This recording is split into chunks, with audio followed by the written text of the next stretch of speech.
지금은 검찰을 떠난 사람들이라도 마찬가지입니다. 심우정 검찰총장, 이창수 전 서울중앙지검장에게도 분명히 책임을 물어야겠습니다. 권력 앞에서 그저 비굴하기만 했고 검사 독재 정권의 일원으로 국민 위에 군림했던 검찰에 대한 해체 작업도 속도를 내야겠습니다. 수요일 오후 1시에 보내드리는 스픽스의 긴급 편성, 오늘도 최고의 전문가들과 함께합니다. 민생경제연구소의 임세은 대표님 모셨습니다. 어서 오십시오. 네, 안녕하십니까. 유튜브 채널 임세은 식당의 임세은입니다. 김건희 구속되는데 임세은 사장님이 기여하신 게 굉장히 크다 이런 평가들인데 아이고 뭐 맞죠? 기여라기보다는 그냥 사필기정이라는 표현이 맞고요. 그저 윤석열 정부가 시작되기 전부터 김건희 씨의 여러 거짓과 뭐 이런 비리들로 점철된 인생에 대해서 그냥 비판을 초반부터 했었고, 뭐 양평고속도로를 비롯해서 여러 사안에 그냥 목소리를 내고 뭐 고발 조치를 한다던가 했던 일들이었던 것이고요. 그러니까 결국은 민생경제연구소에서 3년 넘게 계속 끈질기게 네. 하여튼 김건희 입장에서는 굉장히 힘들게 싸우셨던 거잖아요. 네.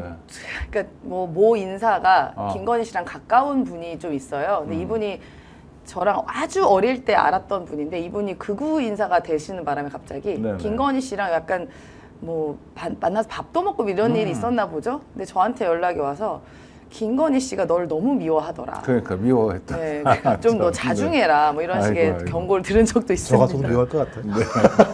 하여튼 우리 임세은 사장님 또 소장님의 활약 덕분에 김건희가 어제 구속됐습니다.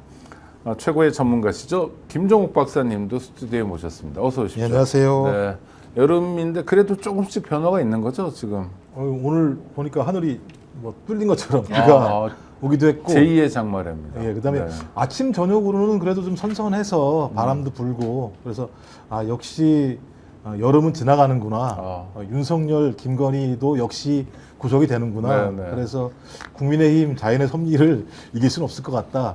이 국민의힘은 저 국민의힘이 아니고 네, 네. 진짜 국민의힘을 말씀을 드립니다. 야, 역시 최고의 정치 평론가는 날씨를 보면서도 정치적 맥락을 읽어주십니다. 정말 감사합니다. 직업병이네. 야, 근데 이게 그러니까 사필 규정이다, 바로 세운 거다, 이건 맞는데 그래도 망신은 맞죠. 외신들이 보도하는 걸 보니까 좀 부끄럽더라고요. 전직 대통령 부인, 부부가 다 구속됐다. 아이고. 그러니까 너무 좀 참담하죠. 사실 우리 국민의 입장에서는 그래도 전직 대통령 부부가 이렇게 한꺼번에 그것도 비슷한 시기에 구속 수감된다는 게 매우 참담하고 또 부끄러운 일입니다. 제가 또 황당했던 게 예전에 이제 윤석열 내란숙의 피의자가 이제 감옥에 들어갔을 때 이게 뭐 3평이니 2평이니 얘기가 많았었어요. 근데 외신에서 뭐란 비판이 왔냐면 이상하게 대한민국은 대통령이 퇴임하고 나면 항상 감옥에 가는 그러니까 풍습이 있나 보죠. 이런 식의 뭐 자조 섞인 어제 뭐 반응이 있었을 때도 굉장히 민망한 상황이었거든요. 그런데 뭐 대통령이 여러 가지 법적인 권한이 최고인데 그에 불과해서 오히려 이 어떻게 보면 부인이라는 배우자는 이 권한과 권력을 조금 컨트롤해줄 수 있는 사람이어야 되거든요. 소위 말하면 베갯머리 송사라고 해서 뭔가 대통령이 그 권력에 취해서 내가 뭐 국민의 삶과 어긋난 일을 한다던가 눈높이에 어긋난 일을 할 때 오히려 그 대통령 배우자는 그걸 좀 조정해줘야 되거든요. 쓴소리. 네. 네, 좋죠. 중요하죠. 그렇습니다. 그래서 이런 거 하면 안 돼. 이런 거 적당해. 이렇게 여론을 보니까 이런 얘기가 있다더라. 뭐 이런 식의 얘기를 해서 어느 순간 좀 통제를 해줘야 되는데 오히려 이번에 김건희 씨 같은 건 그걸 더 벗어나는 일들을 한 거잖아요. 오히려 윤석열 내란숙의 피의자는 아무 일도 하지 않고 김건희의 통제를 받는 사람처럼 됐었습니다. 근데 외신도 그걸 정확히 알고 있더라고요. 실질적인 권한을 가진 사람은 김건희일 수 있다라고 하는 게 외신의 반응이었습니다. 이거야말로 너무 부끄러운 일이죠. 어쨌든 윤석열 내란숙의 피의자는 아주 0.73%의 소수 아주 깻잎 같은 승리이긴 하지만 그래도 그 당시 국민의 선택을 받은 사람이었잖아요. 근데 아무런 선택받지 않고 아무런 공적인 권한도 없고 권리도 없는 사람이 막대한 이렇게 일들을 사적으로 그것도 공권력과 이런 국가 권력을 이용해서 사적으로 무엇인가 본인의 욕심을 채웠다는 게 정말 안타까운 일인 것이고 저는 이 정권이 그래서 지금이라도 끝난 게 너무너무 다행입니다. 그게 아니었으면 지금 김건희 씨가 무슨 뭐 시계 뭘 별거 아주 그냥 집이 꽉 찰 정도로 다 받았을 거 아니겠습니까? 국가의 이런 사업을 이용해서. 그러니까 참담하죠. 그 구속 전 피의자 신문, 흔히 영장실질심사라고 하는 데서 김건희가 했던 말이 뭐 화무시비롱. 이거 알았을까요, 김건희가? 뜻은 알았을까? 글쎄 모르지만 근데 하여튼, 이게 네. 보니까 이제 그 김건희 측에서 얘기했다고 하는 거 보니까 변호사 측인 것 같긴 해요. 네네. 말씀하신 게 이제 화무시비롱이라면서 현재 이 변호사가 하는 겁니다. 김 여사가 이 여사란 말 붙이기 싫은데 김건희. 김건희가 가지고 있던 꽃은 다 떨어졌다 이렇게 얘기를 했는데 그 김건희가 맨 처음에 갔을 때 조사받으러 갔을 때 저같이 아무것도 아닌 사람 이게 맥락이 같은 거거든요. 그러니까 난 아무런 힘도 없는 사람이야 화무시비롱이야 어차피 대통령 윤석열이 탄핵이 됐기 때문에 아무런 권한이 없어 나는 권한 행사한 게 없어 뭐 이런 얘기인 것 같고 이게 더 예를 들면 웃긴 게 김혜성 인터뷰에 이 얘기가 나와요. 김혜성이 또 화무시비롱이라고 얘기를 해요. 어차피 권력은 다 왔다가도 그냥 바람처럼 다 사라지는 거기 때문에 내가 왜 김건희랑 친하게 지내겠습니까? 이런 얘기를 하거든요. 전 그럼 이건 다 누구의 작품이냐? 김건희 변호사 측 사람들이 이런 모양을 다 짜가지고 이런 맥락으로 다 갖다 맞춘 거란 생각이 들어서 화무시비롱이라는 어떤 그 말 자체가 참 부끄러울 것 같다. 창피할 것 같다라는 생각이 듭니다. 아니 그러니까 붉은 꽃도 뭐 열을 가지 않는다 뭐 이런 뜻인데 뭐 100일 가는 꽃도 있고 네. 백일홍, 배롱나무 그렇고 아니 근데 자기를 꽃이라고 얘기하는 그 발상이잖아요. 그렇죠? 그러니까 대통령 부인이라는 자리가 권한을 진 자리다. 뭐 꽃 같은 존재다라는 발상인데 이거 너무 시대착오적이지 않나요? 아니 이 뜻을 정확히 알고 있었다면 본인이 대통령 배우자로서 있었을 때 이딴 짓을 하면 안 되는 겁니다. 이 건세 예를 들어 그렇죠, 맞아요. 네. 이 열을 붉은 꽃은 없다는 얘기가 이 건세가 강한 것이 영원히 지속되는 것이 아니라 반드시 쇠퇴한다 이런 뜻을 갖고 있는 거잖아요. 그러면 김건희 입장에서는 이 권력이 영원할 것 같았습니까? 뭐 윤석열도 이야기하잖아요. 5년 정권 그거 뭐라고 겁이 없어요라고 이제 문재인 정부를 타격할 때 얘기를 한 건데 그 남편도 알고 본인도 아는 거 아니에요. 영원한 권력은 없습니다. 어느 곳에도 없어요. 가능한 곳이 있죠. 북한 같은 곳은 가능할 수 있겠죠. 공산주의 국가 뭐 1인 체제에서는. 근데 지금 대한민국이 그런 체제입니까? 어찌됐든 정권 교체가 계속적으로 이루어지고 있고 사람도 바뀌고 하는데 이 화무시비롱이 아니라 본인은 영구 집권을 꿈꿨던 게 바로 이번에 내란과 불법 계엄과 비상계엄이었던 거 같잖아요. 저는 그렇게 판단을 하거든요. 근데 저는 이 의미도 이런 걸 또 내포하고 있는 것 같아요. 지금 본인은 굉장히 이 정권의 이재명 정부의 핍박을 받는 인사다라고 생각하는 것 같습니다. 난 억울하다. 내가 뭐 그렇게 잘못했냐? 내가 구속될 만큼 그렇게 잘못한 게 있냐? 그러니까 이재명 정부 되자마자 이 전직 어쨌든 영부인인 나를 이렇게 모욕 주고 구속하고 하는 일들은 너네도 반드시 쇠퇴한다라는 그런 의미도 한편 갖고 있는 것 같아요. 그러니까 이재명 정부가 한 게 아닙니다. 지금 일은요. 그러니까 본인들이 그동안 3년 넘는 시간 동안 저질렀던 그런 불법과 비리와 이런 것들이 점철되어서 국민의 심판을 받아서 지금 법의 잣대로 심판을 받는 건데 전혀 반성이 없는 것이죠. 만약에 그렇게 생각한다면. 이재명 정부가 핍박한다라고 생각해서 이렇게 얘기를 했다면 반성이 없는 것이고 이건 또 다른 메시지죠. 극우 유튜버들한테 혹은 윤아지안 세력한테 나 이렇게 핍박받고 있어. 나 좀 도와줘. 목소리 좀 내줘라는 그런 메시지로도 좀 읽혔습니다. 그러니까 윤석열 부부, 김건희 부부가 원하는 거는 재판 자체를 좀 정치화하는 것 같아요. 그래서 핍박받고 있고 어차피 재판에서 뭐 무거운 형이 나올 게 빤하니까 그런 것 같은데 또 하나는요. 김건희가 그동안 줄리라는 뭐 접대분이 아니냐라는 논쟁이 많았잖아요. 네네.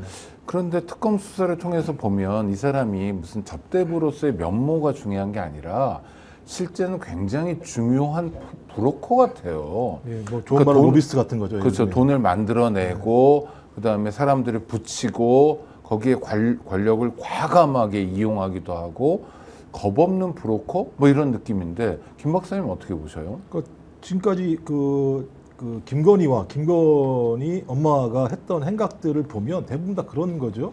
돈이 될 만한 곳을 냄새 맡아서 그걸 찾은 다음에 그런 사람하고 서로 동업을 하는 것처럼 해서 돈을 얻을 수 있는 구조를 만들어내고 그 구조가 만들어진 다음에 상대방을 권력을 이용해서 감옥에 집어넣어서 자기가 독식하는 이런 구조들을 가져온 건데 그런 사람들을 컨택할 수 있는 가장 좋은 방법이 뭐겠습니까? 말씀하신 것처럼 로비스트 같이 화려한 모습을 통해서 뭐 자기의 주변의 권력이든 아니면 뭐 자기가 가지고 있는 외모든 이런 것들을 활용을 해서 돈을 만들려고 했던 것들이 반복적으로 벌어졌던 것 같고 그 과정에서 항상 필요했던 것들은 수사 권력, 검찰 권력이 필요했던 거라는 생각이 들기 때문에 이런 노하우를 가장 잘하는 사람이 이 모녀라는 생각이 들고 그런 모녀가 그런 생활을 해오다가 하필이면 갑자기 윤석열이라는 인간을 만난 거죠. 근데 하필이면 그 윤석열이라는 인간이 갑자기 서울지검장 되고 검찰총장 되고 대통령까지 되는 일이 벌어지게 되면서 본인들이 해먹을 수 있다라고 하는 거. 그리고 지금까지 해먹었던 일이 한 번도 실패한 적이 없었잖아요. 네. 자기는 계속 지금까지 지금 그 특검이 조사한 걸 보면 다 불법 사안이잖아요. 위법 사안이잖아요. 그냥 승승장구 했던 그렇죠. 거죠. 네. 그러니까 내가 이렇게 해도 아무런 문제가 없고 권력으로 다 해결돼 왔어라고 생각이 들기 때문에 전 이번도 마찬가지입니다만 본인 입장에서는 구속되지 않았을 거라고 생각했을 거예요. 그리고 이 얘기 화무 11호이라고 하는 건 김건희가 했다기보다는 변호사가 있기 때문에 이 화 그다음에 그러니까 꽃과 홍자가 중요한 게 아니라 불구속이야. 나는 불구속이 맞아. 라는 생각을 했던 핵심적인 내용이 이 단어다. 그러니까 나는 권력이 없어. 권한이 없어. 또 내가 권한을 행사한 건 절대 행사한 내용들이 아니야. 그래서 지금 그때 얘기한 게 그런 거잖아요. 예를 들면 명태균이랑 공천에 개입했다고 얘기하는데 그 논리대로 하면 내가 공천에 개입한 사람들이 다 공천을 받았어야 되잖아. 근데 김상민 공천 받았어? 안 받았잖아. 뭐 이런 식의 얘기인 거예요. 뭐 김영선이야 받았습니다만 저 이런 식을 통해서 나는 권한이 없고 아무런 예를 들면 능력도 그런 생각도 없는 사람이야라고 하는 논리를 만들어서 특검의 구속영장을 좀 우회하려고 생각했던 것 같은데 그 생각이 바로 현장에서 깨져버린 거죠. 아니 김 박사님 근데 그 김아무개가 공천을 못 받은 건 사실이지만 국정원장 특보라는 독특한 자리에 가서 사실상 국정원의 실세로서 역할을 했던 것. 근데 그 얘기를 왜 하겠습니까? 거기 네. 현장에 가서는 그 네. 얘기는 빼고 하는 거겠죠. 아니 그러니까 우리 구독자들도 알고 계신 사안이니까 그렇죠. 짚고 가자는 거죠. 그렇죠. 네. 그 사람이 저기 법률특보로 가서 국정원에서 활동을 한 거와 관련해서 아마도 이건 김건희의 작품일 거다. 그리고 또 명태균이 그런 얘기 했잖아요. 인사권과 공천권은 윤석열과 김건희가 반반씩 나눠 가진 거니까 내가 그 권한을 지금 행사하고 있는 거니까 너 당신 걱정하지 마라고 명태균한테 얘기했다라고 하는 걸 보면 어떤 형태로든지 김건희의 머릿속에는 이 국정 운영의 전체적인 구도는 내가 다 가지고 있는 건데 그래도 바보 같은 윤석열에게 반은 나눠줘야지라는 생각인 거죠. 예를 들면 반반이라는 개념이 아니라는 생각이 들기 때문에 좀 그 과정에서 국정원에 넣었고 국정원에 넣어서 자기 이익을 얻을 수 있는 다양한 일들을 벌였겠죠. 왜냐하면 그 내란 일어나기 전날 국정원장한테 김건희가 문자 보내잖아요. 아니 대통령 부인이 국정원하고 무슨 상관이 있겠어요. 개인적으로. 그 공적으로. 한두 번도 아니에요. 관계가 없는 거죠. 그렇다면 자기가 보낸 사람들을 통해서 자기의 다양한 관심과 이권들을 활용했다고 볼 수밖에 없다. 좀 그러니까 말씀하신 것처럼 그런 것들을 다 이제 아마 제가 볼 때 지금 나온 거는 아마 요만큼밖에 나오지 않았을 거예요. 더 큰 네, 것들이 네. 앞으로 나올 거라 생각이 들고. 아니 그 이해가 안 되는 건 김건희가 목걸이도 뭐 한두 개가 아니죠. 목걸이 관련해서 계속 거짓말을 반복하잖아요. 그런데 이게 그러니까 검찰 권력을 활용했던 사람이라서 더 잘 알 텐데 자기의 거짓말을 뒷받침해 줄 만한 진술이 없을 거다. 서희건설들 당장 딴소리 하고 그런 거 아닙니까? 네. 이 정도도 모를 정도로 바본 거야? 노리는 게 뭔가요? 김건희의 거짓말 뭔가요? 그냥 습성인가요? 김건희는 예를 들어서 이렇게 거짓말 탐지기 같은 거 있잖아요. 이렇게 대고 얘기할 때 거짓말 해도 이거 아마 알람 안 울릴 겁니다. 반응이 안 나오는. 네, 반응이 안 나올 그럼 겁니다. 거짓말은 체질. 거짓말이라는 것도 인식 못하게 그냥 말이 쭉쭉쭉쭉 숨 쉬는 것까지 거짓말인 거예요. 그 최재형 이건 뭐 제가 그냥 하는 얘기는 네네. 아니고 최재형 목사와의 그 영상에서 보면요 거기서 거짓말을 줄줄이 합니다. 줄줄이 뭐 나는 국산만 해요. 나 무슨 특활비 아무것도 안 받아요. 뭐 내가 뭐 하니겠어요. 사람들이 논란하지만 내가 뭐 앞으로 통일할 거예요. 뭐 등등 얘기해서 진실된 얘기는 거의 없어요. 진실된 얘기는 그거밖에 없습니다. 사람들이 이렇게 나한테 악마화해서 논란이 생겨서 이런 것도 잠잠해지면 내가 통일 구상할 거예요. 이것 말고는 김건희 씨가 했던 모든 얘기가 거의 다 거짓이에요. 그러니까 거짓말도 이게 습성이다 보니까 아무렇지도 않은 거예요. 이게 내가 거짓인가? 이게 맞는 거 아니야? 그러니까 인생 자체가 거짓이잖아요. 그러니까 이름도 바꿨죠. 그다음 학력도 바꿨죠. 부풀렸다고 할게요, 그냥. 경력도 조작됐죠. 그다음에 뭐 얼굴부터 발끝까지 뭔가 뭐 바뀌었다 이런 얘기도 있지 않습니까? 뭐 제가 네, 확인한 네, 건 네. 아니지만 사진으로 봤을 때 그 여러 가지 인생 우여곡절에서 진실된 게 단 하나도 없는 게 김건희이고 그리고 그걸 뒷배를 봐준 게 이런 검찰 권력과 윤석열과 그 전에는 양재택 같은 사람들이에요. 그러니까 내가 거짓을 한번 딱 했어요. 근데 무엇인가 사람들이 야 이거 거짓말이잖아. 한번 걸리면 조심해야지가 아니라 거짓이 계속 반복돼도 무마되고 희석돼 버리는 거예요. 그런 권력 힘을 통해서. 그러니까 내가 거짓을 해도 아무렇지도 않은 겁니다. 김건희 씨는. 그러니까 이 목걸이도 보십시오. 가품을 사다 놓는 아주 깜찍한 짓을 해요. 그러니까 진짜가 있는데도. 그러니까 그걸 속일 줄 알았던 거예요. 이 정도 하면 속겠지? 내가 그러니까 특검의 수사를 방해할 수 있겠지라는 생각을 한 거예요. 왜냐? 그동안은 그렇게 해도 넘어갔거든요. 지금 주가 조작 관련돼서도 지금 미래에셋 직원과 통화한 거 있잖아요. 네네. 거기서 대놓고 불법이라고 본인이 이야기를 하지 않습니까? 직원에게 그거 차명이다. 그거 내 돈이다. 그러니까 뭐 알아둬라라고 직원한테 이야기를 하는데요. 저도 증권사 출신이잖아요. 이런 거 다 원래 증권사는 녹취가 기본으로 바탕을 그래야 해요. 되겠죠. 네. 그 몇십 년치가 녹취가 아마 있을 겁니다. 서버에. 여기서 갑자기 불법 이야기를 하면요. 녹취된다는 거 모를 리도 없을 뿐더러 그 직원이 불법이라는 거 인지하는 거잖아요. 근데 그게 아무렇지도 않은 거예요. 그렇게 이야기해도 내가 처벌받을 일은 없으니까.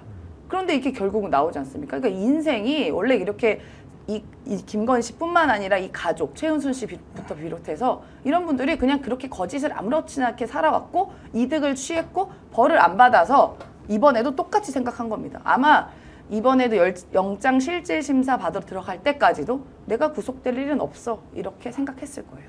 근데 주변에서는 김건희를 김교수라고 불렀다는 거예요. 교수를 했으니까요, 과거에. 네. 그러니까 이제 거짓 그 이력을 다 만들어 왔던 네. 거고 뭐 제일 좋은 게 이제 교수라는 닉네임을 가지고 있으면 상당히 신뢰가 가고 저 사람이 좀 공부를 했구나 이렇게 생각을 했을 것 같은데 그래서 뭐 교수라고 불리면 싫어할 사람 아무도 없는 상황인 거죠. 근데 말씀하셨던 것처럼 이력 자체가 다 거짓말이고 일단 반 클리프 나토 먹거리가 얼마만큼 김건희가 거짓말을 잘하는지를 확인한 거죠. 그러니까 지금 확인된 게 8번이었다고 얘기를 했었잖아요.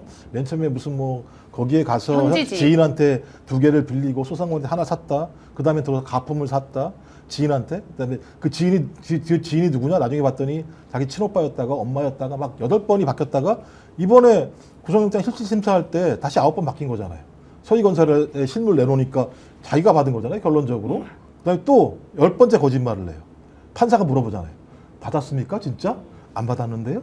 10번에, 그러니까 이 목걸이 하나 가지고 10번의 거짓말을 하는 사람이에요. 이건 상식적으로 불가능한 일을 갖다가 해낸 거거든요. 김건희라는 인간이. 그러면 이 목걸이, 그러니까 6천만 원짜리의 목걸이 하나 가지고도 10번의 거짓말을 하는 사람이라면 저는 무엇이든 자기에게 이익이 된다면, 자기에게 돈이 된다면 거짓말이든 모든 겉모술수를 쓸 가능성이 있는 사람이고 그럼 김건희는 뭘 위해서 자기의 삶을 사느냐? 돈 버는 거죠. 이익을 얻는 거죠. 그 모든 사업 내용을 보면 예를 들면 자기가 무슨 거대한 좋은 일을 하고 싶은 게 아니라 얼마나 더 많은 돈을 얻을 것인가 밖에는 다른 내용들이 없잖아요. 양평도 마찬가지 아닙니까? 세상에 어떻게 고속도로를 휴게할 생각을 하냐고. 그럼 휴게해서 뭘 얻을 수 있을까?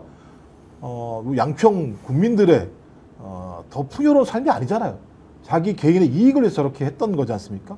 전 그래서 이 사람 입에서 나오는 얘기는 하나도 믿지 말아야 된다.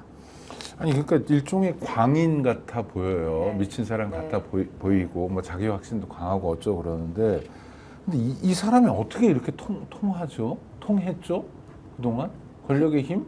권력의 힘이고 저도 그 지점이 굉장히 궁금했습니다만 네. 김건희 씨가 가진 그 어떻게 보면 남보다 아주 탁월한 재주가 있죠. 사람을 다루는 기술. 특히 권력 있고 돈 있고 하는 소위 이른바 좀 남성들을 다루는 대단한 기술이 있는 것이죠. 그 지금까지 보면요. 그 양재택 검사도 그렇죠. 그 다음에 조남욱 회장도 그렇죠. 그 다음에 지금 태권도 무슨 초등학교 태권도 지금 싸우고 계신 죄송합니다. 그 어르신. 예, 한 분 더 성함이 생각 안 예, 나요. 갑자기 생각이 안 나요. 정대택 어르신부터 네. 시작해서 굉장히 또 많은 분들이 다 그렇게 그 당시에는 권력이 있었고 돈이 있었고 뭔가 김건희가 기댈 만한 것들이 있었거든요. 뭐 논문 대필 해준 사람도 마찬가지입니다. 그렇게 주장하는 사람들도 있으니까요. 그러니까 이게 다루는 기술을 보면요. 이명수 기자와의 이런 대화와 영상을 보면요. 아주 그냥 내 편인 척처럼 딱 하는 게 있어요. 뭔가 믿음이 가게. 이명수 기자도 당시에 이 7시간 통화 녹취를 공개하고 났을 때 그 전에 엄청난 고민이 있었대요. 사실 이게 부당한 것도 맞고 그리고 이런 사람이 권좌에 올라가면 안 된다는 생각도 분명히 그 정의로운 사람이 갖고 있었는데 저 건희 누나 나랑 그래도 이렇게 친분 관계를 잘 가졌고 나도 누나하고 따르고 건희 누나도 나한테 잘해준데 내가 이게 맞나라고 해서 인간적인 고민을 엄청나게 했다는 거예요. 이명수 기자도 당시. 그러니까 그만큼 그 정도로 친화력이 있고 사람을 잘 대해주는 게 있는 거죠. 그게 남들은 할 수 없는 좀 다른 클래스의 그런 재능이라고 봐야 되나 그런 게 있으니까 이런 것들이 다 모든 게 통용됐고. 그러니까 저도 신기해요. 좋아요. 그런 재능이 있다 쳐요. 뭐 예를 들어서 뭐 애교라고 해도 좋고 뭐 어떤 신뢰를 주는 캐릭터가 있다. 뻥을 잘 친다. 하여튼 좋은데 그렇다고 해서 불법 행위를 같이 할 수 있는 요인은 아니잖아요. 그러니까 이제 임성수 소장님 말씀은 이제 네. 좋은 표현으로 메리트를 말씀하신 건데 저는 오히려 공범 관계를 만든 것 같아요. 끊임없이. 그러니까 이 모든 일들이 보시면 알겠습니다만 쌍방이 이 사실이 밝혀지게 되면 공범이 되는 관계들이 될 수밖에 없는 일들이 대부분이에요, 실제적으로.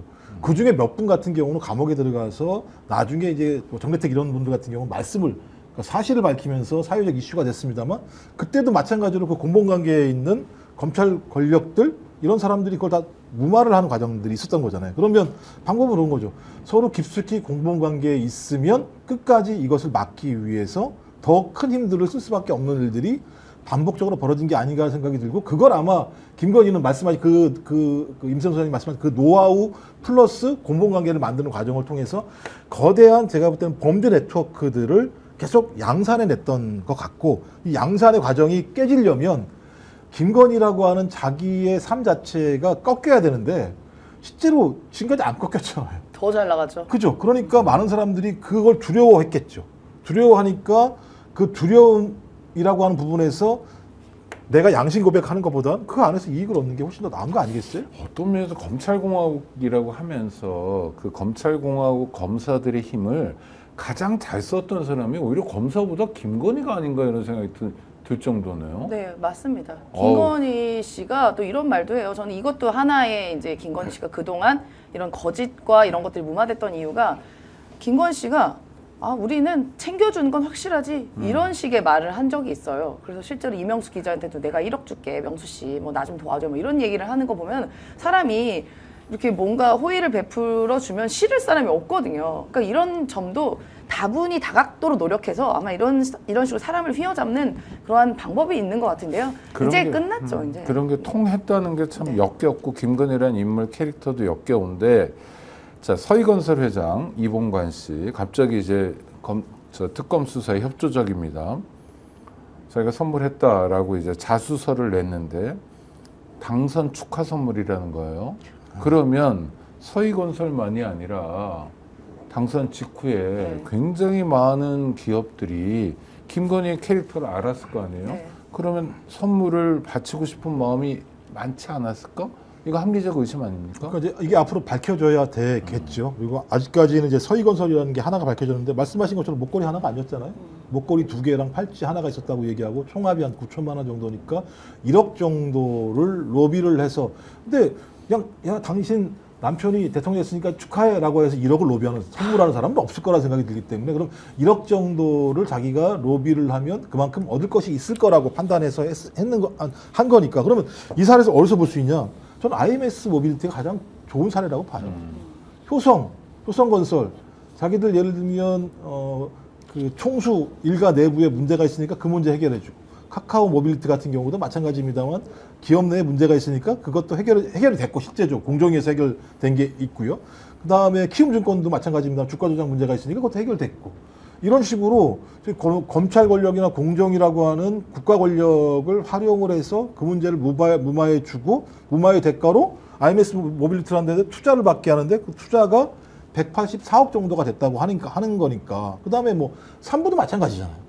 그러니까 모든 것 자체가 눈에 띄면 그러니까 냄새만 맡아서 돈이 될 것 같으면 누구든 하이에나들 그 중간에 냄새 맡는 사람들이 가서 그 사업들을 읽어서 가지고 오면 그것들을 매칭해서 실행하게 한 힘이 누구냐? 그건 뭐 김건희라고 얘기할 수밖에 없는. 김혜성도 그런 얘기 하잖아요. 실패한 케이스가 하나 있잖아요. 모 기업에 가가지고 똑같이 IMS 모빌리티 투자하는 것처럼 투자해라. 내가 김건희 잘한다. 대학원 동창이다. 이런 얘기를 하고 일하다 보면 사업 규모가 더 커질 수도 이런 얘기를 했다라고 하는 건 저는 3년 그 이전부터 내내 권력을 가지고 냄새를 맡아내면서 냄새가 나서 불인대가 있으면 그 불인대랑 매칭해서 돈을 뜯어오는 방식 자체가 거의 제가 볼 때 그냥 일상화였던 것 같아요. 아니 그런 일상화돼 있는 천박한 브로커인데 화무시 비롱이 뭐예요? 그러니까 내일 모레면 끝난다는 걸 모르나요? 아니 그러니까 어차피 이런 게 종착지가 어딘지 모를까요? 또 공범관계가 지금 다 균열이 나고 있잖아요. 김혜성에도 김세훈 소장님하고 제가 매번 말씀드렸지 않습니까? 5년만 할 생각이 없었다니까요. 장기 집권하려. 김건희는 5년만 할 생각이 없었고 그 서희건설이 줬다라고 하는 목걸이를 돌려줬다라는 시점도 지금 아직 확인이 안 되는데 네. 2022년도에 주고 난 다음에 몇 년 후에 돌려받았다고 하잖아요. 그럼 이게 2024년 내란 이전인지 내란 이후인지 탄핵 직전인지 탄핵 이후인지 아니 파면 직전인지 파면 이후인지 알 수가 없는데 이걸 돌려줬을 때 이전까지는 자기가 아무런 문제가 없을 거라고 생각했으니까 가지고 있었겠죠. 아니 5년 말씀하신 5년밖에 아니면 나중에 이런 건이 한두 건이 아니면 아니 죄송해요. 제 의문. 그러니까 수완이 좋은 여자라며요. 물불 안 가리고 돈을 위해서 그러면 현실주의자라는 생각도 들거든요. 그렇죠? 돈만 쫓는 사람 현실 뭐 가치 지향은 없잖아요. 김건희에게서 찾아볼 수 없고 가치라는 건 뭐 이미지 개선을 위해서 캄보디아에서 장난치거나 뭐 통일 뭐 평화 이런 거고 그런 캐릭터로 이제 정리가 돼요. 그렇다면 당연히 영구집권이라는 것도 불가능하고 또 하나 동업자 관계, 공범 관계도 깨질 수 있다는 걸 인식하지 않았을까요? 그러니까 그런 인식이 없는 존재인가요? 그러니까 제가 이해가 안 되는 캐릭터라 여쭤보는 거예요. 제가 그 김건희 씨에 대해서 이제 여러 가지를 다각도로 살펴본 결과 정권 초부터 제가 늘 이야기한 게 있습니다. 김건희, 그러니까 윤석열은 배제하고 나서도 김건희 씨는 우리가 갖고 있는 통념과 상식과 법적인 이런 카테고리를 갖고 이해를 하지 말아라. 그냥 늘 상상 밖의 영역으로 생각해라. 그게 맞다. 그게 이상한 거 보면 김건희일 거다. 하고 늘 제가 3년 동안 주구장창 얘기한 게 바로 그겁니다. 그러니까 우리가 상식적으로는 걸릴 거 알고 어떻게 그랬지? 그리고 그걸 언제 돌려주려고 그랬지? 이거 공범이 불면 어떡하지? 이런 생각 안 해요. 김건희 씨는요. 내가 다 통제할 수 있다고 생각해요. 김건희 씨는 어떤 마인드냐면요. 이미 이제 본인이 권력도 잡았고 뭐 그전에까지는 제가 그 심리는 모르겠습니다만 권력도 잡았고 이제 뭐 본인 위로 사람이 없는 거 아니겠습니까? 그 당시에는. 그러면 딱 게임판을 벌리는 거예요. 게임판. 말을 딱딱딱딱 주는 겁니다. 말을. 여기다가 얘를 놓을까? 여기다 놓을까? 얘 호텔 큰 거 같은데 뺏어야지. 이거 뭐지? 너 조금 먹는 것 같아? 뺏어야지. 너 조용히 알았지? 내가 말하면 조용히 하는 거. 게임판이에요. 커다란 게임판에 국정 운영을 그렇게 하면서 국정을 보면서 거기다 사람 넣고 빼고 돈 있는 거 하고 돈 있는데 내 돈 갖다가 빽 돌리고 이런 사람이었던 거예요. 그냥. 그러니까 이게 뭐가 죄가 돼? 내가 대통령인데 대통령의 권한을 갖고 있는데 이게 당연히 그러라고 대통령 뽑은 거 아니야? 이런 생각 갖고 있는 사람인데 그게 생각을 했겠습니까? 안 해요. 생각을 해보세요. 그러니까 네. 김건희가 가방을 받았어요. 네. 가방을 받았더니 이 가방이 좀 마음에 안 들어. 그러니까 유경옥한테 시켜가지고 가방을 갖다가 바꾸지 않습니까? 가방을 바꿀 때 어떤 일이 벌어집니까? 유경옥이 영상통화해가지고 이걸 다 보여준다는 거잖아요. 그러니까. 근데 이게 언제입니까? 대통령 부인으로 있을 때 이 짓을 하고 있는 거예요. 행정관이에요. 국가공무원을 자기가 뇌물로 받았겠죠. 그걸 가방이면 그 뇌물을 받은 걸 그 국가공무원한테 시켜가지고 백화점에 보내서 그 가방을 하나씩 영상 통화로 보여주면서 가방을 바꾸는 행위를 하고 있는 거예요. 그 앉아 있는 그 장면을 우리가 보고 있는 거예요. 지금 그죠? 간접적으로. 특검 수사를 통해서 확인되는 거죠. 김선생님 말씀을 통해서 네. 너무 끔찍한데요, 근데. 근데 그게 지금 확인되는 그러니까. 상황이니까요. 이거보다 더한 일을 했을 거예요. 근데 지금 드러난 게 이 정도이니까 이거보다 우리가 놀랄 노자란 말도 표현하기 어려울 만큼 더한 짓도 한 내용이 나올 겁니다. 그러고도 남을 사람이에요. 그러니까 저도 그 무슨 병원에서 막 담배 많이 폈다는 제보를 들었을 때 너무 이해가 안 된. 아니 왜냐면 병원은 아니거든요. 그렇죠. 그게. 병원에서는 네. 당연히 그 금연 지역인데 말로 안 되는 거죠. 예를 들면 치매 환자들 같은 분들이 그런 분들이 계시긴 해요. 네네. 잘 몰라가지고 담배 피우고 이런 분이 계시지만 네네. 멀쩡한 사람이 상식적으로 아픈 환자들이 모여 있는 공간에서 담배를 핀다는 건 기본적으로 제가 볼 때는 공감 능력이라고 하는 건 제로인 거죠. 완전히 없다고 봐야 되는 거죠. 하여튼 우리의 상식으로 이해할 수 없는 아주 독특한 캐릭터가 존재했고, 그런데 검찰은요, 정말 그 사건들을 뭐 황제 조사든 뭐든 간에 그래도 접근해 보면 그냥 인상만으로도 알 수 있는 건데 수사를 그래도 했을 거 아닙니까? 어떻게든 간에 봐주려고 해도 수사를 했을 텐데, 그럼 김건희의 범죄가 막 튀어나왔을 거 아니에요. 네. 그래도 이렇게까지 뭉갤 수 있나요? 그 뭉갠 그 증빙이 나왔잖아요. 이번에 미래에셋 증권 직원과의 김건희 씨의 통화. 그 차명이다. 그거 모를 수가 없습니다. 그러니까요. 그럼 가장 먼저 주가 조작의 범죄가 있을 때 가장 먼저 검찰이 지금 그러니까 A, B, C 공식처럼 한 일이 뭐냐면 증권사 계좌 압수하고 나중에 그 통화 목록 가져가는 거예요. 이거는 뭐 아주 뭐 신입 초짜도 하는 거거든요. 그러면 그 당시에 그 김범수 아나운서의 계좌를 들여다봤을 때 이게 통화 목록이 떡하니 나왔는데 이게 몰랐다고요? 모를 수가 없어요. 뭉갠 그러니까 거죠. 당연히 뭉갰는데 뭉개도 그러니까 제가 너무 순진한 것 같아요. 네. 일선 검사도 있고 그다음에 뭐 부장급도 있고 쭉 있잖아요. 그런데 여럿이 알았잖아요. 네. 그리고 사건이 하나가 아니고 여러 사건이잖아요. 그런데도 이렇게 뭉개지나요? 그래서 당시에 이제 이게 좀 오래돼서 그런데 도이치모터스 관련해서 이제 공판이 계속 열리고 있었을 때 일부 이게 부당하다고 생각하는 검사들이 공판장에 가서 그런 이야기를 합니다. 그게 기록으로 나와 있어요. 네. 그런데도 뭉개져요. 싹 바뀌어버리죠. 네, 싹 검사가 바뀌어져 버립니다. 그 다음부터는. 그러니까 이 권력을 최대한 활용한 거예요. 김건희 씨가 그 자리에 있으면서. 야, 이거 내가 한 거 그 검사 바꿔. 얘가 왜 이거 수사해? 너무 깊숙이 수사하지 마. 근데 이게 얘가 공판장에 자꾸 기록을 남기려고 하네? 그럼 다음날 바뀌어버린 거예요. 이런 일이 수없이 반복되니까 아무렇지도 않은 겁니다. 우리는 그게 놀랄 일이잖아. 김건희 씨는 불리한 얘기하네? 야, 쟤 바꿔. 이런 게 게임처럼 하는 거예요, 게임처럼. 근데 그 중에 하나 검사라도 이건 아니에요라고 더 잘 아시잖아요. 이렇게 모르는 척 말씀하시니까. 아니 사법개혁 쪽은 제일 잘 아시면서 이렇게 말씀하시니까. 근데 그렇게 엉터리고 그렇게 저질은 아니 아니지 않나. 예를 들면 네. 저희들이 표현할 때 권력의 사냥개라는 얘기를 했잖아요. 사냥개한테 네. 미안하긴 합니다만, 그러니까 지금까지 보면 조국 전 대표부터 시작을 해서 그렇죠. 지금 물론 물었죠. 현 이재명 네. 대통령, 그다음에 그 아래 측근이라 김용 뭐 이런 분들 같은 것도 마찬가지입니다만 그런 거지 않습니까? 그러니까 조국 같은 경우 야 물어, 그럼 가서 무는 거잖아요. 뭐 다 필요 없어, 그냥 다 물어, 처음부터 끝까지 싹 다 물어. 그래서 나온 대로 다 탈탈 걸어서 쟤는 무조건 구속시켜야 돼. 이렇게 얘기하는 거 아니겠습니까? 이제 그 다음에 문제는 맞아 이재명 그다음에 김용 이런 사람들한테 어떻게 하냐면 갑자기 어느 날 검사 애들이 수사를 제대로 못하면 야 검사 바꿔. 검사 바꾼 그때부터 무슨 일이 벌어지느냐? 갑자기 진술이 바뀌기 시작해요. 진술이 바뀌는 건 뭐겠습니까? 옆에 있는 사람들 별건 수사해가지고 야 너 내가 이거 걸어 잘 얘기해야 돼? 라고 얘기해서 진술을 바꾸게 만들고 진술 바꾼 내용 가지고 언론에 흘리고 검언 유착돼가지고 계속 그것이 사실이냐 얘기하면서 완전히 옥죄 얘기하고 그러면서 이 사람들한테는 연어 파티 해주고 뭐 이런 식으로 자기 마음대로 굴러왔는데 검찰들은 그 안에서 특수부 검사들겠죠 주로 이렇게 하면 다 성공하니까 아니 누구야 갑자기 이름 생각 안 나네? 한동훈이요? 한동훈이 법무장관 하잖아요. 그 다음에 심우정이 검찰총장 하잖아요. 그럼 그 아래서 내가 조금만 그런 거 다 숨기고 말을 들어주면 다 좋은 조리 가지 않습니까? 주진우 이런 사람들 같은 경우 막 국회의원 되잖아요. 저는 이런 구조 자체에 허물어졌다. 검찰의 검사들은. 그럼 또 하나. 그 검사들은 원래 그렇다 쳐요.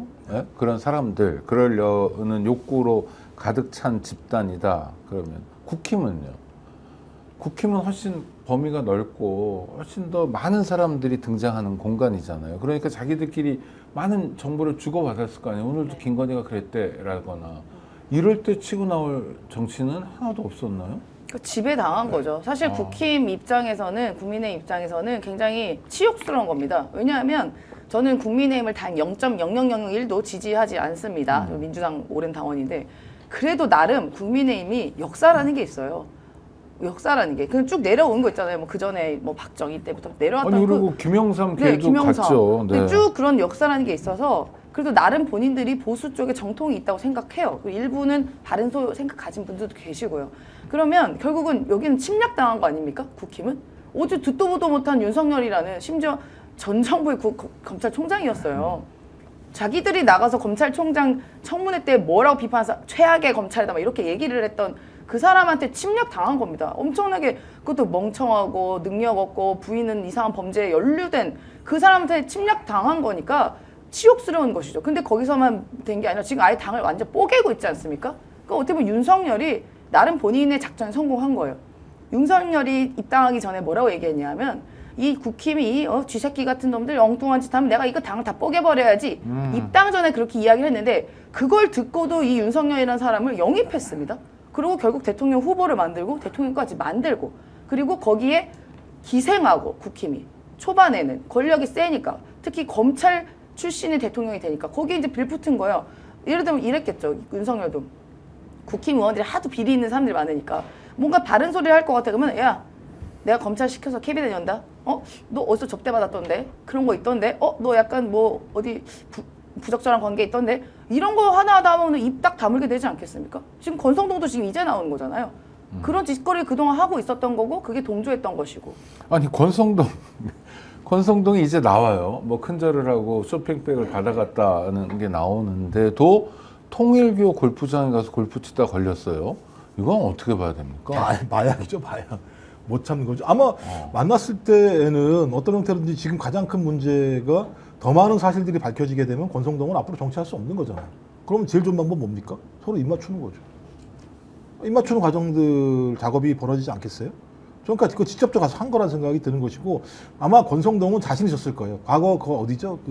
갑자기 생각나는 인사 문제로 네네. 걸렸던 갑자기 거기 태백 있는데 카지노. 정성 카지노. 네네. 그때도 강원랜드. 그때도 예를 들어 강원랜드 같은 경우도 무죄로 나왔던 측면이 있는 거잖아요. 본인은 법꾸라지니까 법을 통해서 어떤 형태든지 이걸 벗어날 수 있을 거라 생각이 드는 것이고 가장 중요한 방법은 이렇게 무너질 때는 어떤 힘이 가장 중요한 거냐? 자기들이 똘똘 뭉치는 거예요, 실제적으로. 소수의 정당이라도, 소수의 국회의원이라도 국민의힘 내부가 똘똘 뭉치고. 그래서 제 생각엔 어떤 거냐면 지지층이 협소해지잖아요. 지지층이 협소해지게 되면 특정한 지역으로 국회의원들이 몰릴 수밖에 없어요. 대구 경북. 그렇죠, 네. 그렇죠. 그럴 수밖에 없는 거죠. 그래서 실제적으로 지금 2016년 이후의 선거에서 수도권에서는 다 완패의 상황이기 때문에 대체적으로 국민의힘은 소위 당의 가장 큰 권력을 가지고 있는 비례대표 한 축과 대구 경북, 영남 이쪽 지역의 힘을 가지고 있는데 이런 정당 같은 경우는 똘똘 뭉쳐서 가야 됩니다만 거기에 만약에 대통령이 뽑히게 되면 대통령의 권한은 훨씬 더 막강해질 수밖에 없는 거기 때문에 대통령의 그립감이 강할 수밖에 없죠. 그러면 그 중간에 있는 사람들은 실제로 할 수 있는 일이 별로 없어요. 그럼 그 사람들이 뭐 하겠습니까? 이 중간에서? 이권을 얻으려고 하겠죠. 굳이. 그러니까 제가 볼 때 권성동은 그런 자들이라고 생각하는 거예요.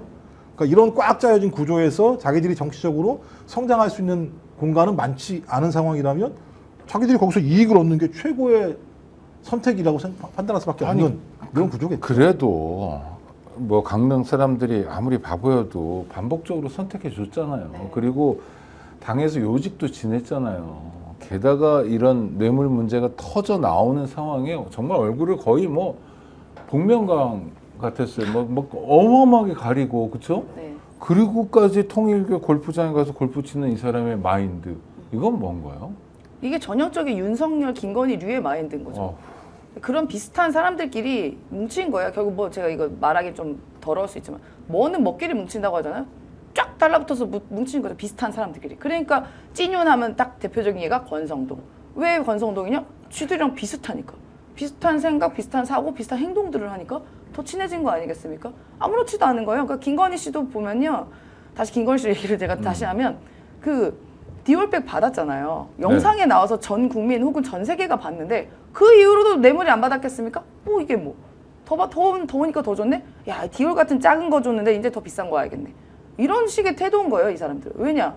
나는 영원 무궁한 권력을 계속 유지할 것이다라는 착각에 빠져 있는 것이죠.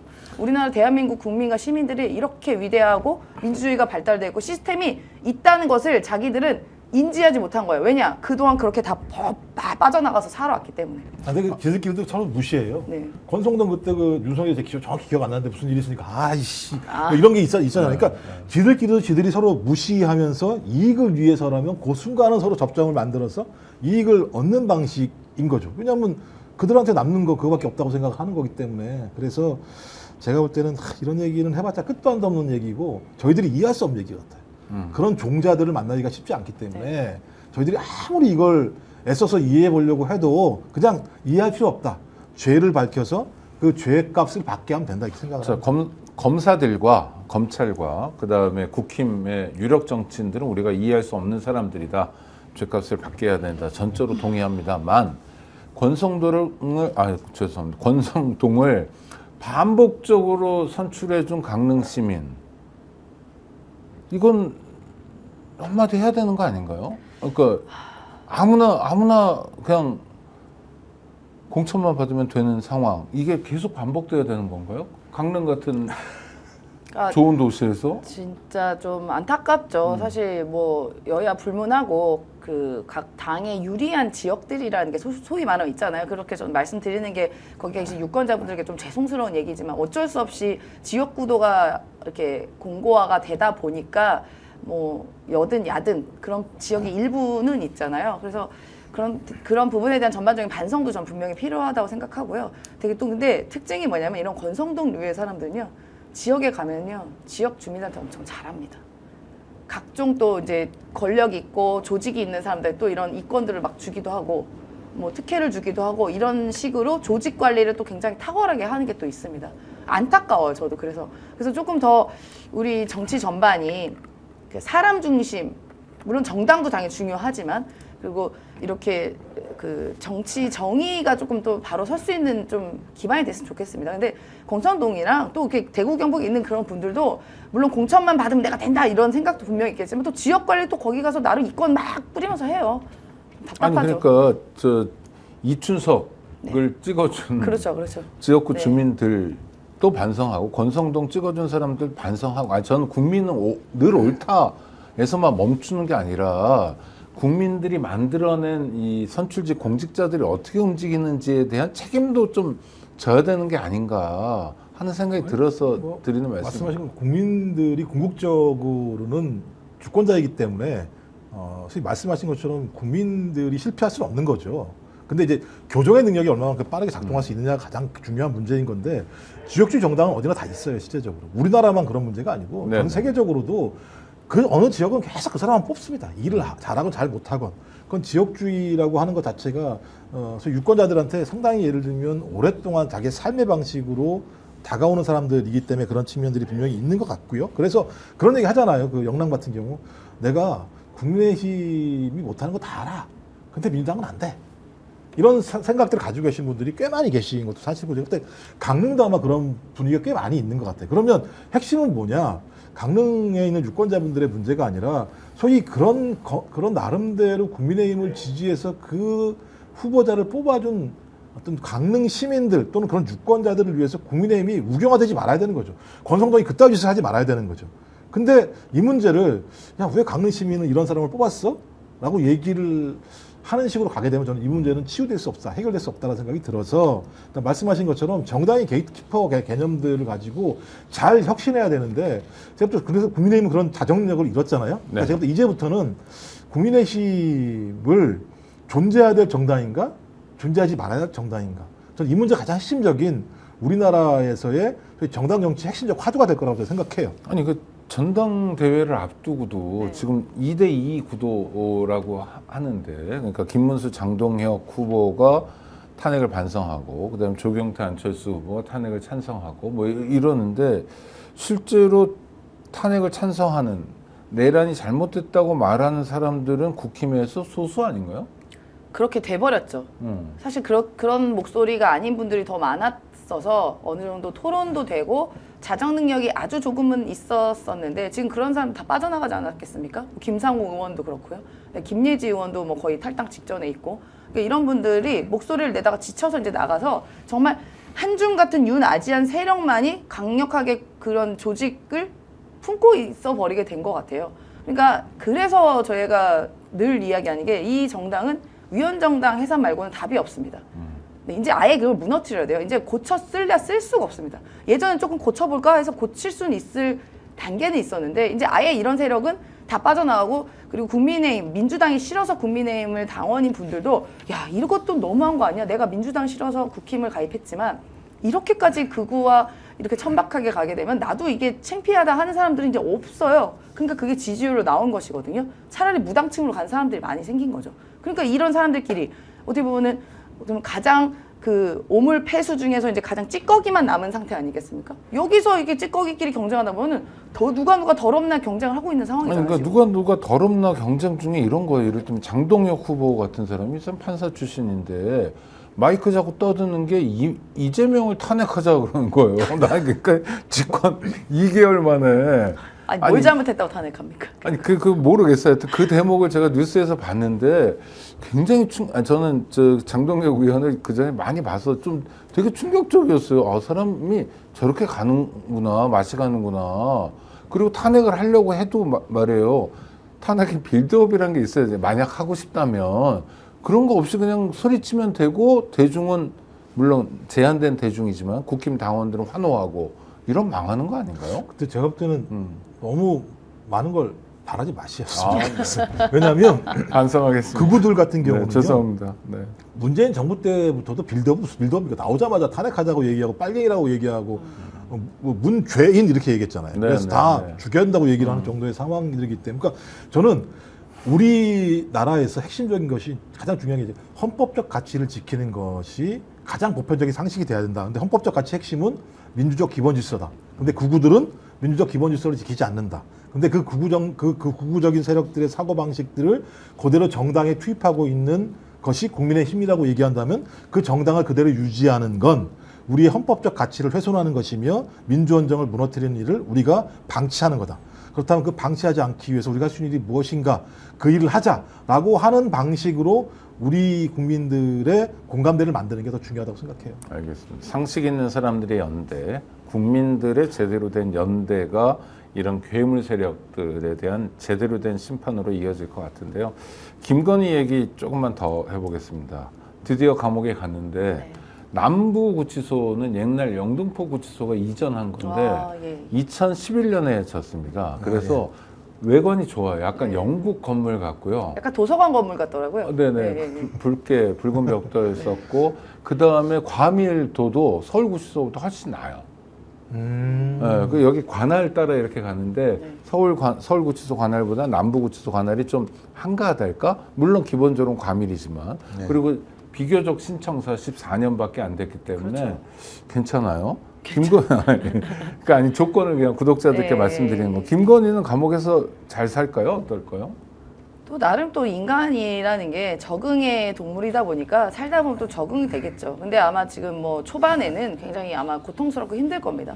또 날씨가 또 이렇게 좀 끄급하고 덥고 하고 또 김건희 씨가 죄송합니다. 그 관저라는 넓은 데 살다가 또 이제 60평대에 아크로비스타 갔을 때도 좁다는 얘기를 막 했다고 그래요. 네. 확 그냥 확 줄어들어서. 그래서 저희가 그때 얘기한 게 큰일 났네. 감옥은 더 좁을 텐데 어떻게 60평도 좁다고 그러지? 막 이런 식으로 농담으로 얘기한 적이 있는데 실제로 지금은 좀 아마 멘붕, 카오스 이런 상태일 것이고 아마 지금 부글부글해서 어떤 놈을 내가 가만히 안 두지? 뭐 이렇게 분노도 지금 있을 것 같아요. 근데 남부구치소가 상당히 보면 서울구치소보다는 시설 면에서는 좀 더 깔끔하고요. 저도 서울구치소를 몇 번 가봤습니다. 네. 수감돼서 간 게 아니고 네. 면회 때문에 네. 뭐 면회하고 접견 때문에 몇 번 가봤는데 거기 가면 좀 음침해요. 약간 좀 낡아가지고 87년 건물인가 예. 그렇습니다. 예, 네. 낡고 조금 약간 음침한 면이 있는데 그 상대적으로 그 남부구치소는 조금 상황이 더 낫다. 그리고 부부가 또 한 구치소에 있는 것도 사실 그 구치소 입장에서는 굉장히 부담스러운 일일 수도 있을 거잖아요. 그러니까 분리는 전 잘한 선택인 것 같습니다. 근데 뭐 메뉴도 보니까 괜찮더라고요. 아침에 뭐 딸기잼에 빵에 뭐 이런 거 먹었는지 모르겠지만 급식비가 얼마 안 되기 때문에 1,700원인가 네네. 하더라고요 보니까. 김혜성이가 갑자기 귀국한 건 왜일까요? 뭐 제가 또 김혜성이 귀국한 거는 제 생각에는 김건희가 구속이 안 될 거라고 생각한 건가? 이런 느낌도 들어요. 제 느낌에는 김혜성의 판단이랑 그러니까 하나는 제가 볼 때는 그 김건희 측과 김혜성 측에서 45억 문제에 대해서 나름대로 정리가 된 것 같다.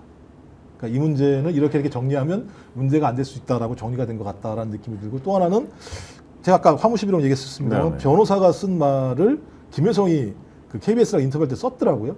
아, 이건 변호사의 조력을 받은 가능성이 꽤 높다라는 생각이 들기 때문에 충분히 얘기가 됐다. 그러면 지금 김건희 측근들 얘기 나오는 게 뭐냐면 그 주진우 기자가 제일 잘 안다고 그러더라고요. 근데 그저께까지만 하더라도 나는 절대 구속 안 돼 이렇게 얘기했다고 하는 거 보니까 구속이 안 될 것 같다는 판단을 했다. 그러면 저는 이 상황에서 뭐 여권도 말소가 됐습니다만 이 정도 상황이면 들어오는 것 자체가 본인에게 좋을 것 같고 또 하나는 야 이거 김혜성 이거 자기 그 45억 슈킹할 생각을 해나 이런 생각도 제가 들었고요. 왜냐하면 이 말이 정리가 된다는 건 이 돈이 김건희한테 가지 않았다라고 하는 것이 확인되는 서로의 말맞춤이 있었던 거잖아요. 그럼 그 45억을 자기 본인 말에 의하면 뭐라 그랬습니까? 20몇 억은 그 IMS 모빌리티 대표인 조모 씨한테 빌려줬고 또 자기가 11억도 빌려줬다고 얘기하는 거니까 그 문제를 퉁치면서 본인은 돈도 먹고 김건희의 입을 막을 수도 있고 이런 여러 가지 판단하지 않을까 생각이 들어서 똑같은 인간들이다 생각이 네, 들었어요. 우리 구독자 중에 아틀라스라는 분이 말씀하신 그분은 안혜욱 전 태권도 협회 회장이시고 정대택 씨는 최은순에게 피해를 맞아요, 본 맞아요. 분이고요. 네. 이렇게 정리해 주셨습니다. 두 분이 정말- 항상 같이 네, 다니셔가지고. 네, 정말 감사합니다. 같이 다니시죠. 또 하나는 특검에서 김미애성 부인에 대해서 좀 포커스를 맞추고 수사를 한 게 압박하고 야 이제 김건희랑 쫑쳐야 되는 거 아닌가라는 생각을 갖게 한 건 아닐까라는 저 혼자만의 상상도 해봅니다. 그런 부분도 충분히 작용하죠. 그러니까 뭔가 범죄 혐의를 갖고 있는 사람들이 본인만 수사받고 하면은 크게 부담은 많이 안 됩니다. 그러니까 뭐 부담이 안 된다는 게 아니라 근데 갑자기 주변 가족을 공격하면 그때부터 사람 멘탈이 흔들리거든요. 특히나 가장 가까운 뭐 아내와 또 아내는 또 어린 아이들 돌봐야 되는 상황이다 보니까 그런 부분이 전 영향을 또 미쳤을 거라고 생각합니다. 그리고 김예성 씨도 생각이 있으면 지금 우리나라 좀 돌아가는 거 보면 알잖아요. 아무리 김건희 씨가 야 너 잠깐 숨어 있어. 너 계좌 관리 이거 나한테 얘기하면 안 돼. 나랑 연관이 있다고 얘기하면 안 돼라고 혹시나 말을 했다 하더라도 그 말을 다 들을 수가 없는 게 지금 정권 다 끝나가지고 윤석열 내란숙의 피의자는 감옥에 있고 다시는 여기 뭐 이 주변 사람들도 주변 사람들도 다 수사받고 감옥 가 있고 그리고 김건희 씨 내 말 아무리 들어봤자 김건희가 나를 보호해 줄 리는 만무하고 하다 보면 김혜성 씨도 본인 살 길 찾아야겠죠 당연히. 그러다 보면 당연히 뭐 가장 쉬운 게 뭡니까? 나는 아무것도 모르고 시켜서 한 거다. 김건희 씨가 시켜서 한 거다. 내가 뭘 알았겠냐? 내가 무슨 권한이 있냐? 내가 뭐라고 그 카카오나 이런 유수의 네. 기업이 투자를 받았겠냐? 나 때문이 아니다. 김건희랑 뒷배가 있기 때문이다라고 하는 게 본인한테는 가장 유리한 방법이겠죠. 그러다 보니까 또 자진 뭐 출국의 형태를 보이긴 했지만 뭐 수사를 잘 지켜봐야겠다. 아니 이제 왜 그러냐면 이제 KBS 인터뷰한 게 참 골때려요. 네. 뭐 예를 들면 그 저기 대신 그 써준 거 있지 않습니까? 갑자기 이름 생각 안 나는데 장고증명. 장고증명. 네네네. 그것도 보면 너는 어떻게 금융기관에서 공부했다면서 그런 짓을 저지를 수 있냐라고 김건희가 전화를 해가지고 엄청 역적을 했다. 이런 걸 인터뷰 본인이 그런 얘기 뭐하러 해요? 자기가 만약에 말씀하신 것처럼 네네. 김건희 안 되겠어 이제 김건희 끝났어 하무 11홍이 다 됐어 이렇게 생각한다면 와서 툭툭 불면 되는 건데 이런 얘기를 한다거나 그 다음에 그 당시 용산에서 나를 갖다가 막 조사를 했다. 그러니까 일단 감시했다가 네, 이런 네. 얘기를 갖다 막 한단 말이에요. 그런 걸 보면 제가 볼 때 충분히 쌍방간에 이 문제와 관련해서 얘기가 됐다고 본다. 그래서 김건희한테는 일정하게 의리를 지키는 것처럼 해주고 자기는 또 이 와중에 돈을 추킹하는 이런 생각을 한 거 아닌가. 왜냐하면 이런 사람들 그런 생각이 가장 머릿속에 빠르게 돌아가는 사람들이잖아요. 그래서 이 사람들을 이렇게 저희가 매번 말씀드린 상식적으로 바라보지 말아야 네, 알겠습니다. 저 하여튼 오늘 방송하면서 많이 반성하고 있습니다. 아니 그런 뜻이 아니고요. 근데 수사가 예, 예. 자 IMS 모빌리티에 투자한 기업들 뭔가 바라고 했을 거다. 김건희의 권한을 이용해서 뭔가 자기 문제를 풀려고 했을 거다 하면 여기도 수사 대상이잖아요. 그렇죠. 수사 굉장히, 소환. 네. 굉장히 많이 확대해야 되겠네요. 일단 효성도 여기뿐만이 압수했죠. 아니죠. 네. 예, 예. 카카오, 뭐 그다음 한국증권금융, 뭐 키움도 키움증권 뭐 이렇게 다 있는데 아마 소환 날짜를 다 소환된 데도 있고 이제 조정하는 데도 있고 이제 그런 걸로 알고 있거든요. 근데 비단 이제 여기만이 아닐 거 아니겠습니까? 이제 김건희 수사하다 보면은 아주 실타래처럼 아주 막 이렇게 문화발처럼 막 나올 것 같아요. 그러니까 당연히 다 조사 대상이고 제가 걱정되는 건 다른 데도 물론 그렇지만 특히 김건희 특검 같은 경우는 이미 세팅된 혐의만 16개잖아요. 네, 그다음에 네. 플러스 알파로 지금 계속 늘어나고 있고 더 늘어나고 있잖아요, 지금. 그래서 뭐 국회에서 아마 그런 부분에서 당연히 인지를 하고 있겠지만 김건희 특검만이라도 수사 기간도 좀 넓히고 수사 인원도 조금 더 보강해야 되는 거 아닌가라는 또 그 그 얘기를 하고 그러니까 싶습니다. 내란 특검도 굉장히 중요한 내란 사건에 대한 단죄 역할을 해야 되는데 이게 내란 특검보다 네. 김건희 특검이 더 커 보이고 더 세 보이고 더 엽기적으로 보이고 그러니까 저는 착각만은 아니겠죠. 그러니까 내란 네. 특검도 마찬가지지만 저는 외환 문제가 훨씬 더 중요하다고 네, 생각을 네. 하기 때문에 이건 거의 상상할 수 없는 일들이 벌어진 거고 만약에 진짜 노상원 수첩이 사실이라면 그 사람 새끼들 사람입니까? 말이 안 되는 거기 때문에 전 그래서 그 부분에 대해서 전 내란 특검도 좀 추가 수사가 필요하다는 생각이 들고 김건희 특검은 제가 볼 때는 기획 자체가 더 크게 됐어야 된다 생각이 들어요. 사건이 너무 많기 때문에.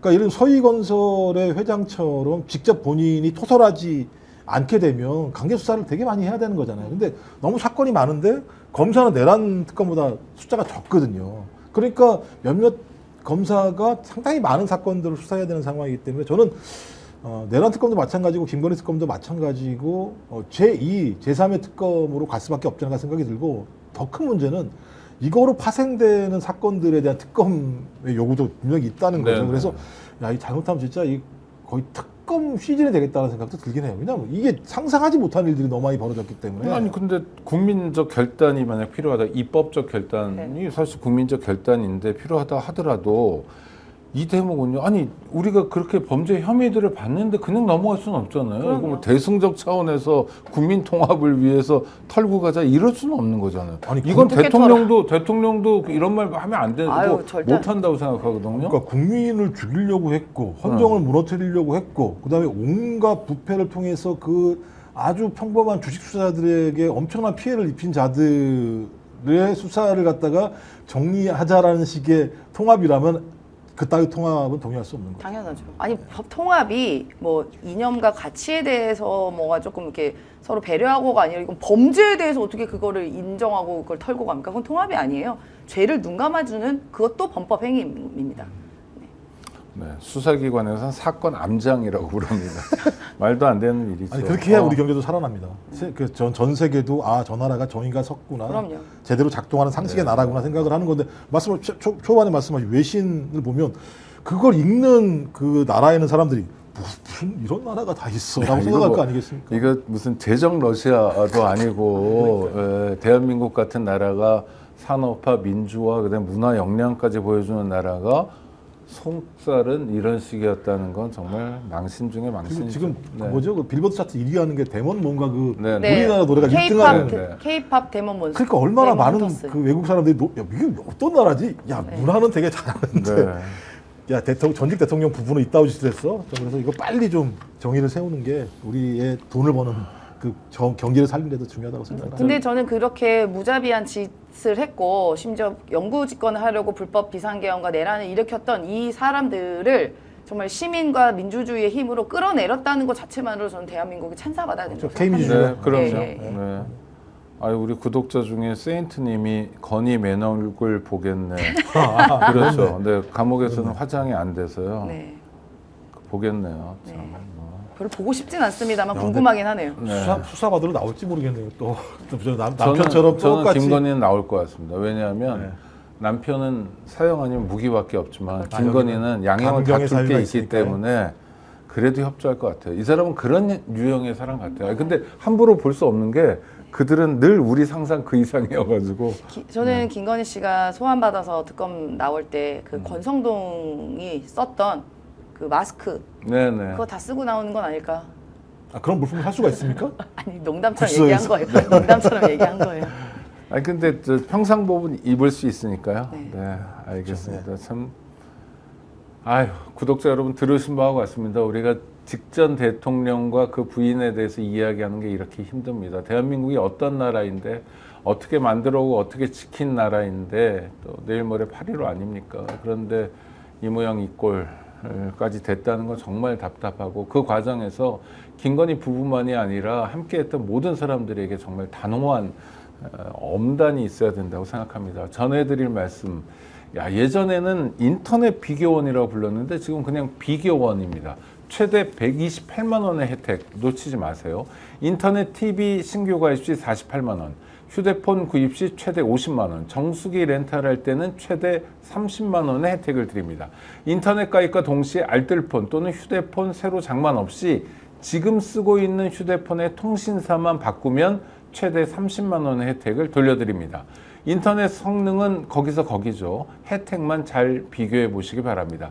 비교원은 23년 동안 60만 명의 누적 가입자, 983억 원 누적 현금 사은품 지급, 그리고 개인정보 보안도 아주 철저해서 단 한 건의 보안 사고도 없었습니다. 8억 원 이상의 보증보험을 가입해서 한 분도 억울한 일 없도록 준비된 비교원. 인터넷, 휴대폰, 정수기 비교는 비교원에서 하세요. 예전에 인터넷 비교원인데 지금 그냥 비교원입니다. 자세한 내용은 1670-2571, 1670-2571를 전화하셔서 상담 받으시거나 네이버에 비교원을 검색하시고 상담 신청하시기 바랍니다. 요즘 스픽스가 쇼핑몰 아주 열심히, 그리고 정말 기가 막힌 제품들로 여러분을 찾아뵙고 있는 거 알고 계시죠? 오늘 저녁에는 뭐 드셔요? 메뉴 걱정. 오늘 뭐 먹을까? 이런 거 걱정할 때 가장 좋은 음식이 바로 불고기입니다. 불고기는 남녀노소 누구나 다 좋아하는 그야말로 밥도둑인데요. 이왕이면 가장 좋은 고기로 드시는 건 어떨까요? 이 불고기는요, 뭉터기로, 그러니까 엄청난 품질을 선보였던 서현축산 기억해 주세요. 여기에서 비법 소스로 재운 투뿔 한우 불고기를 준비했습니다. 그러니까 한우 먹기도 어려운데 투뿔입니다. 이거 외식하기 부담스러웠는데 스픽스에서 특별히 준비했습니다. 한 팩 400g이 21,000원이고요. 두 팩은 더 싸겠죠? 38,000원. 그러니까 팩당 21,000원짜리 두 팩이면 19,000원에, 세 팩이면 팩당 17,600원. 그러니까 세 팩 가격은 53,000원에 드립니다. 그러니까 한 팩만 시켜서 드셔도 좋은데 세 팩이면 훨씬 더 이익이고요. 놀라운 건요, 한 팩만 구매하셔도 무료 배송을 해드립니다. 이렇게 좋은 기회는 자주 없습니다. 요새 날씨도 꿉꿉하고 그런데 오늘 저녁이라도 스픽스몰에서 추천하는 불고기 세트와 함께 하시기 바랍니다. 구독자 여러분 늘 함께 해주셔서 감사하고요. 저희 스픽스 노력하고 있는 거 아시죠? 좋아요, 또 구독으로 성원해 주시기 바랍니다. 김종옥 박사님, 그리고 임세은 소장님과 함께한 스픽스의 긴급 편성, 오늘 여기까지입니다. 함께 해주셔서 감사합니다. 고맙습니다. 고맙습니다.